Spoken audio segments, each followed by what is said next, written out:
contemporain CRD Togo sur la crise sociopolitique togolaise. Les origines de la crise. Le Togo est à la quête de sens et de repères depuis l'incident fondateur de la République survenu le 27 avril 1960, suivi du coup d'État sanglant du 13 janvier 1963 ayant emporté Sylvanus Olympio, premier président élu, 3 ans après la cession du pays à la souveraineté internationale. Depuis ce meurtre fondateur des autocraties militaires en Afrique, une dictature militaro-planique implacable enserre les Togolais dans une situation de crise permanente avec des pics lors des consultations électorales faites de hold-up spectaculaires et de massacres à grande échelle. L'aspiration collective du peuple togolais à une ouverture démocratique depuis 1990 s'est toujours heurtée au refus de la dictature militaro-clanique incarnée par Eyadema Gnassingbé. Ce dernier, grâce à des crimes de tout genre, crimes de feu et de sang notamment, le massacre exécuté par les milices du pouvoir et une partie nord-républicaine des forces de sécurité, le 25 janvier 1993 à la place de Jardin, s'est maintenu jusqu'à le 5 février 2005. Ce qui propulsera de façon sanglante et rocambolesque au sommet de l'État son fils, Faure Gnassingbé, sur fond de massacre de plusieurs centaines de personnes avec à la clé l'assassinat des diplomates allemands et la mise à feu du Great Exodus de l'eau. Dans son rapport, la mission d'éclaircissement des faits de l'ONU, chargée de faire la lumière sur les violences et l'allégation de violation des droits de l'homme survenues au Togo, avant, pendant et après l'élection présidentielle de 1995, constatait au point 5.2 une importante observation militaire et assistance sur de violence et de violation des droits de l'homme. La culture de la violence, fondement de la pérennité du pouvoir du président Gnassingbé Eyadema, constitue une dimension importante des violations des droits de l'homme sous son règne, un facteur explicatif de la montée de la violence après son décès. Les mécanismes opératoires de cette culture sont d'une part le silence sur la réalité des actes et les pratiques de terreur, de répression, et d'autre part l'impunité totale pour leurs responsables, commanditaires et exécutants. L'accaparement du pouvoir par Faure Gnassingbé à la suite du tumultueux scrutin d'avril 2005, suivi de sanglantes violences post-électorales, ont déterminé la communauté internationale à accompagner les principaux acteurs de la classe politique togolaise à signer le 20 août 2006 l'accord politique global APG, censé ramener la confiance et relancer le Togo par la mise en œuvre de ses recommandations. Depuis bientôt 7 ans, Faure Gnassingbé son pouvoir est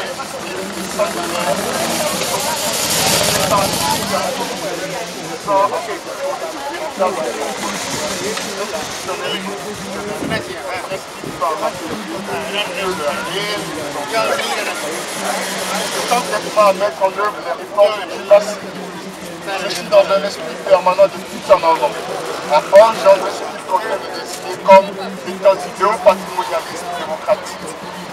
De ce fait, ce n'est qu'un ersatz de démocratie qui promeut la médiocrité.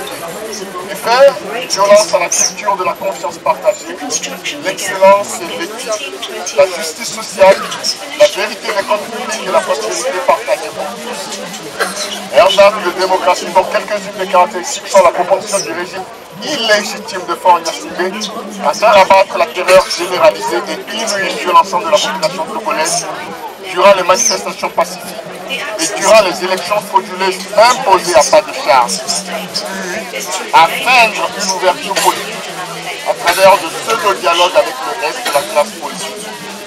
La finalité d'une telle stratégie politicienne reste la prédation des ressources et des libertés publiques par tous les moyens, de même que la confiscation du pouvoir dans le mépris des légitimes aspirations des peuples. Dès lors, tous les artifices sélectionnés au pouvoir sont diversement utilisés pour pervertir les suffrages exprimés lors des consultations électorales, violence qui s'exprime constamment à la vérité des Sion.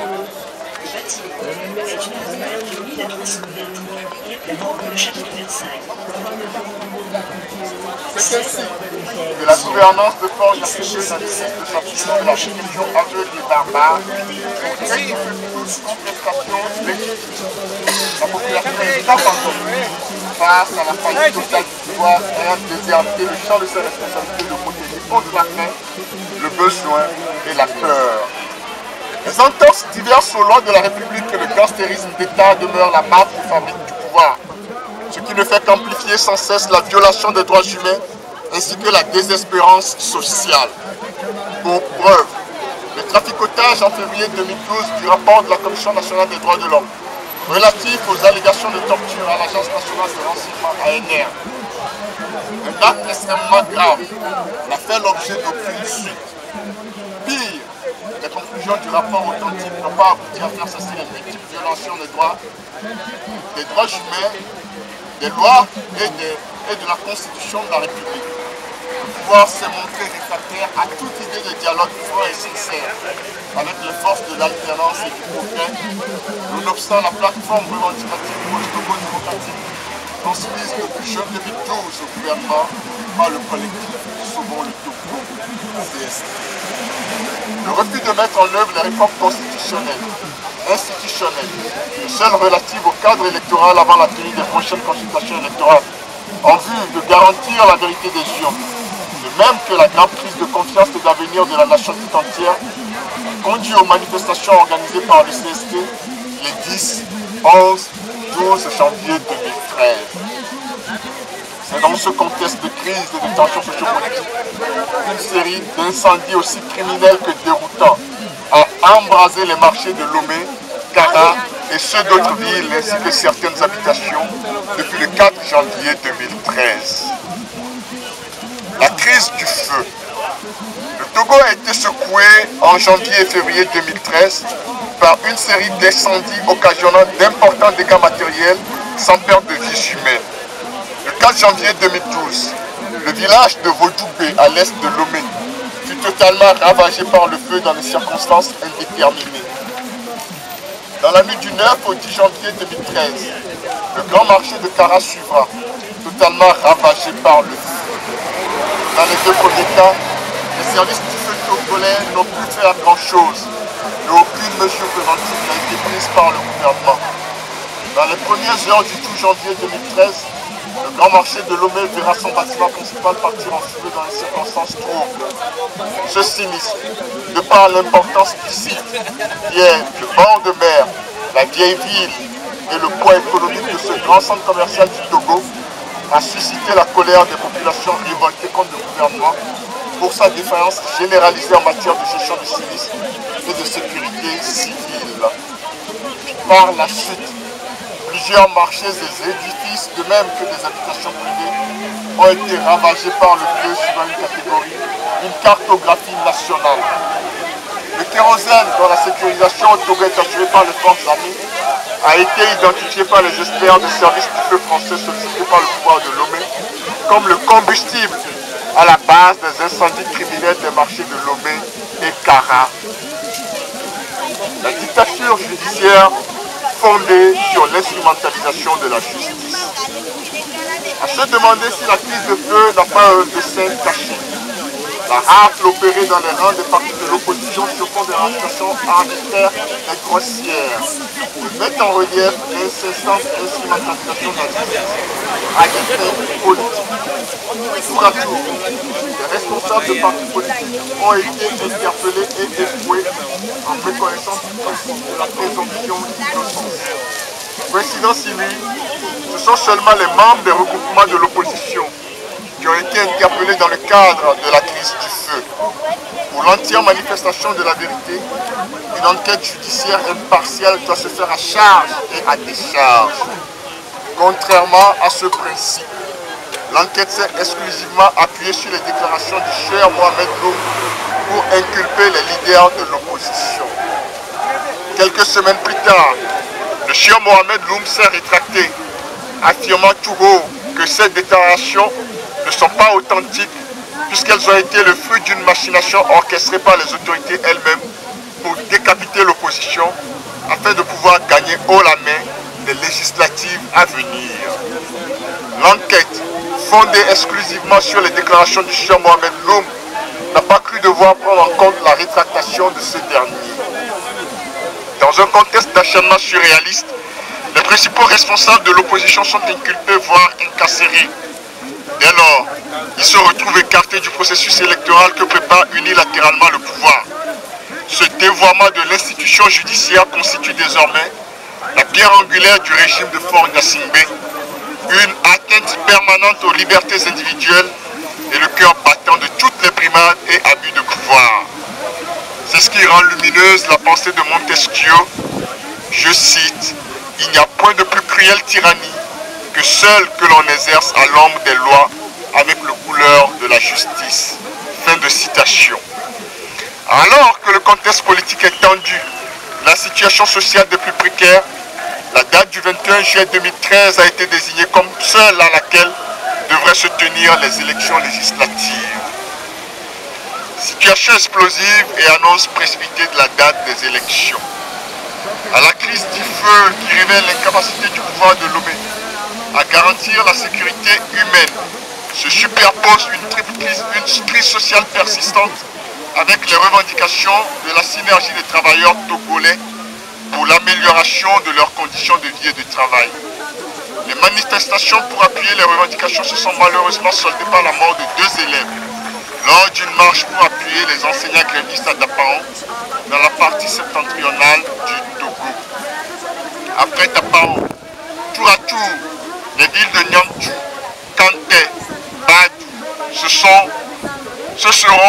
seront secouées par des manifestations spontanées pour dénoncer l'arbitraire et protester avec véhémence contre les injustices de tout genre. C'est donc tout un sentiment d'injustice, de frustration, de désolation que ressent la population, convaincue que la seule ambition de Faure Gnassingbé est de se maintenir par tous les moyens au pouvoir au travers d'un processus électoral unilatéral et frauduleux. C'est dans ce contexte que Patrick Spirlet, chef de la représentation de l'UE au Togo, a déclaré le 9 mai 2013, à l'occasion d'une réception offerte dans le cadre de la Journée de l'Europe, je cite, « L'Union européenne a décidé de rester en dehors de l'organisation du processus électoral proprement dit, en attente d'une approche plus consensuelle. » Fin de citation.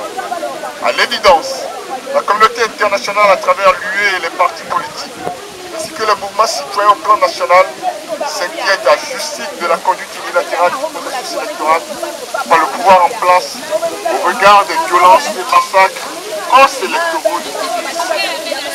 C'est dans ces conditions que le gouvernement a cru bon de fixer la date du 21 juillet 2013 pour les élections législatives au mépris de la situation de crise permanente dans le pays, tout en maintenant en prison plusieurs acteurs politiques censés prendre part au scrutin. Dans un ultime pourparler sous l'égide du président Monseigneur Mariga, le président de la commission de réconciliation, le gouvernement, afin de jouer à l'apaisement, en ordonnant la libération des membres de l'opposition rapidement détenus dans le cadre de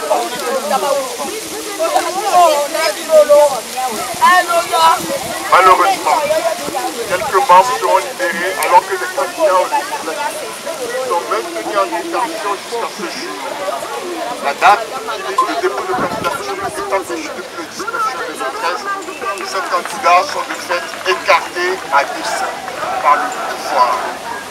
Ce volte-face du pouvoir illustre sa fourberie et confirme que rien ne garantit l'équité et la transparence des élections dont le processus est enclenché unilatéralement en méconnaissance du protocole ASPE 1201 de la CEDEAO sur la démocratie et la bonne gouvernance, additionnel au protocole relatif aux mécanismes de prévention, de gestion, de règlement des conflits, de maintien de la paix et de la sécurité. Ce protocole dispose dans son article 2, je cite, « Aucune réforme substantielle de la loi électorale ne doit intervenir dans les 6 mois précédant les élections sans le consentement d'une large majorité des acteurs politiques. » Fin de citation.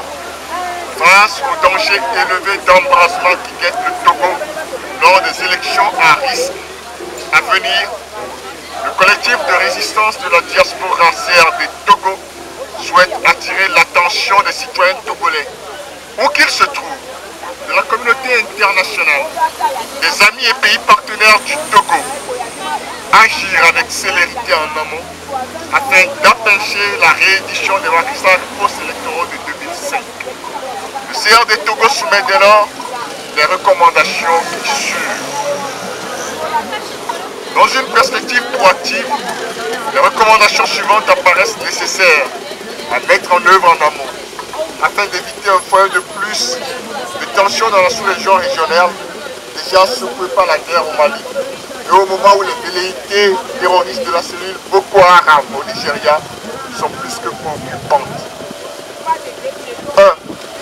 Procéder à la libération immédiate du sieur Gérard Adja, Olivier Poko-Ama, Jean Ekoulou, Abbas Kaboua, Alphonse Pogo et tous les autres prisonniers politiques et d'opinion. 2. Prendre en charge de façon efficiente les victimes, principalement les commerçantes et commerçants de marchés ravagés par les flammes, comme le pouvoir s'y est déjà engagé, de même que restructurer et doter de moyens conséquents le service des sapeurs-pompiers. 3. Mener une enquête indépendante afin de déterminer les causes réelles des incendies et identifier le cas échéant les auteurs et les traduire devant les tribunaux dans le strict respect des lois et règlements de la République. 4. Œuvrer pour une véritable politique d'apaisement en discutant de façon franche et satisfaisante avec la synergie des travailleurs du Togo. 5. Réaménager une fenêtre de dépôt de candidature pour permettre à tous les candidats désireux de participer aux législatives d'y prendre part. 6. Repousser la date des législatives afin de permettre aux leaders détenus ainsi qu'à tous ceux qui le désirent de participer pleinement à cette activité électorale, ultime expression élégante et éclatante de la démocratie. 7. Organiser un véritable dialogue comme exigé par le collectif Sauvons le Togo et la coalition Arc-en-Ciel afin de permettre à tous les acteurs sociopolitiques impliqués dans l'organisation des consultations électorales à venir d'aplanir de façon franche et sincère les divergences de vues. 8. Mettre en place un gouvernement de mission de façon consensuelle qui sera chargé d'apaiser le climat de tension politique permanente et sociale, de procéder aux réformes majeures et d'organiser dans un délai raisonnable et de façon transparente des élections libres, justes, équitables, garantissant la vérité des urnes avant la fin de l'année 2013. 10. Procéder au recensement de la diaspora et acter dans la Constitution sa reconnaissance comme 6e région du Togo avec droit de vote. Voilà ce que, au niveau du collectif de résistance de la diaspora CRD Togo, nous demandons avec insistance au pouvoir togolais, à la communauté internationale et à tous les amis du Togo pour éviter le pire, sinon l'apocalypse qui se profile à l'horizon, à la terre de nos aïeux. Nous vous remercions.